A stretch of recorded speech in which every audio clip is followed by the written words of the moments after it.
দিদিমণি কিচ্ছু করতে পারছে না। কেন পারছে না? যদি পার্থ মুখ খোলে তাহলে দিদিমণি ফুটপাতে, দিদিমণি ফুটপাতে। আর সেই কারণের জন্য পার্থ চ্যাটার্জি আজকে তাকে এই অপরাধের পরও তার বিরুদ্ধে কোনো ব্যবস্থা নেওয়া হচ্ছে না। তাই আমি আপনাদের সবাইকে অনুরোধ করব, সুকান্ত মজুমদারের নেতৃত্বে আগামী দিন পশ্চিম বাংলায় আমরা ব্যাপক আন্দোলন করে তুলব। যতক্ষণ পর্যন্ত না এই দুর্নীতিগ্রস্ত সরকারকে বাংলা ছাড়া করতে না পারি, ততক্ষণ আমাদের আন্দোলন, আমাদের অবরোধ চলবে। তাই আমি আপনাদের সবাইকে আগামী দিনের লড়াইয়ের জন্য প্রস্তুত হতে বলছি।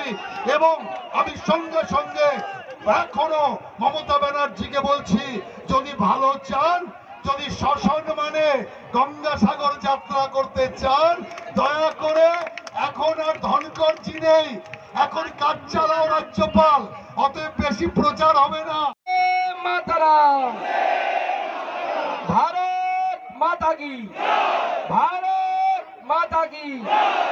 বন্ধুগণ, আজকে সর্বপ্রথম আমরা সর্বময় শক্তিমান ঈশ্বরকে ধন্যবাদ জানাই যে ঈশ্বর আজকে আমাদের সাথে আছেন।